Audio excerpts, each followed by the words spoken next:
Pembelajaran masa Belanda cenderung formal dan berorientasi kognitif. Sedangkan masa Jepang sangat menekankan disiplin fisik dan mental baja.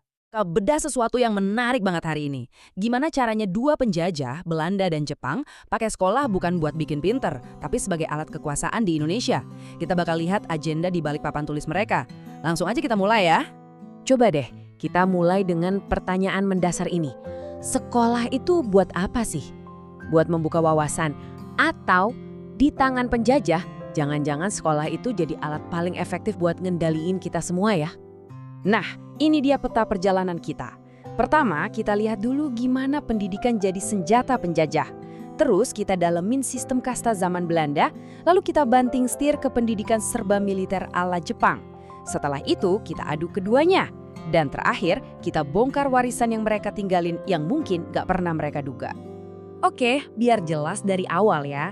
Baik Belanda maupun Jepang itu datang ke sini bukan buat jadi guru tanpa pamrih. Mereka punya agenda sendiri. Dan sekolah, ya itu salah satu cara paling jitu buat ngejalanin agenda mereka. Dan disinilah bedanya kelihatan banget. Belanda itu butuh pegawai rendahan yang nurut sama segelintir kaum elit yang bisa jadi corong mereka. Nah, kalau Jepang, tujuan mereka jauh lebih singkat dan brutal. Menang perang. Jadi mereka butuh tentara, romusha, dan rakyat yang siap mati demi kaisar. Dua tujuan yang beda banget ini akhirnya melahirkan dua sistem pendidikan yang bedanya kayak langit dan bumi. Oke, sekarang kita mundur dulu ke zaman Belanda. Kalau ada satu kata buat ngegambarin sistem pendidikan mereka, kata itu adalah pemisahan. Semuanya dipisah-pisah. Pendidikan itu dibangun berdasarkan ras dan kelas sosial. Titik. Nah, di tabel ini kelihatan jelas banget petak-petakannya. Di puncak piramida ada EELs, khusus buat anak Eropa. Di bawahnya ada HIS, buat priai atau bangsawan. Dan HCS buat keturunan Tionghoa. Keduanya pakai bahasa Belanda. Terus yang paling bawah, ada sekolah kelas 2 buat rakyat jelata yang belajarnya pakai bahasa daerah masing-masing. Tujuannya jelas buat menciptakan jurang, biar ilmu pengetahuan barat itu tetap eksklusif cuma buat segelintir orang.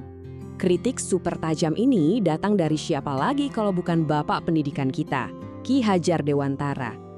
Kata beliau, bahkan politik etis yang katanya niatnya baik itu, ujung-ujungnya cuma melahirkan segelintir orang pintar yang sombong, jauh dari rakyatnya, dan pikirannya lebih condong ke kepentingan Belanda. Lalu, boom! Tahun 1942, Jepang datang, dan semua aturan main Belanda langsung diobrak-abrik.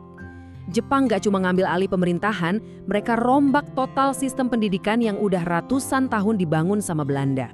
Langkah pertama, Jepang ini bener-bener radikal. Semua sekolah peninggalan Belanda ditutup, buku-buku yang berbau barat dimusnahkan. Ngomong bahasa Belanda, wah dilarang keras. Tujuannya satu, hapus semua jejak penjajah Eropa dan ganti dengan ideologi baru mereka, yaitu kemakmuran bersama Asia Timur Raya. Coba bayangin deh, jadi murid zaman Jepang. Setiap pagi, sebelum belajar, ritualnya panjang. Mulai dari nyanyi lagu Kimigayo, bungkuk hormat ke bendera Hinomaru dan Kaisar Tenohheika, lanjut ikrar setia ke Asia Raya, terus senam Taiso, dan ditutup dengan latihan fisik ala militer atau Kyoren.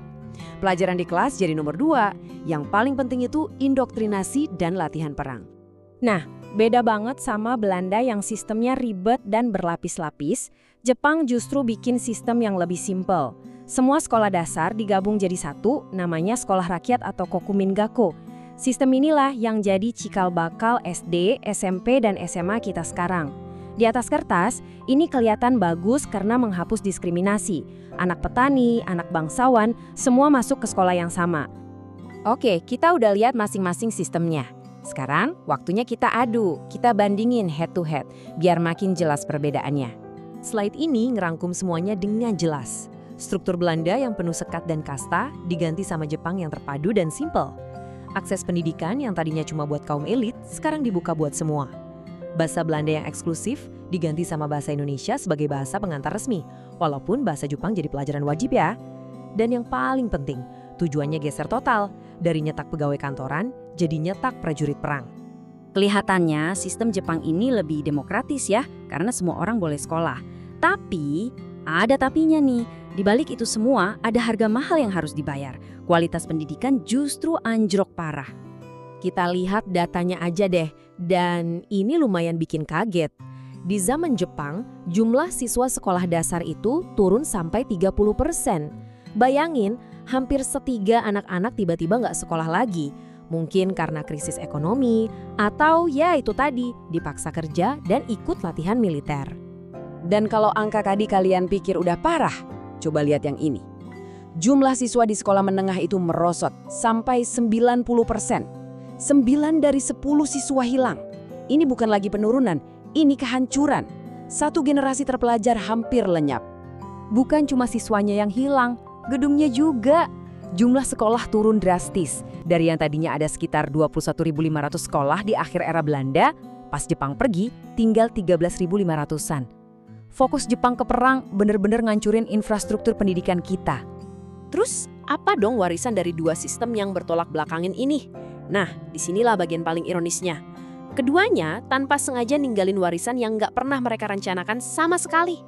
Sistem elitis Belanda yang tujuannya cuma buat nyetak pegawai setia, malah jadi senjata makan tuan. Mereka tanpa sadar malah melahirkan generasi pertama intelektual Indonesia. Soekarno, Hatta, Syahrir, mereka semua itu produk sekolah Belanda. Ilmu yang mereka dapat dari penjajah justru mereka pakai buat melawan penjajah itu sendiri. Ironis kan?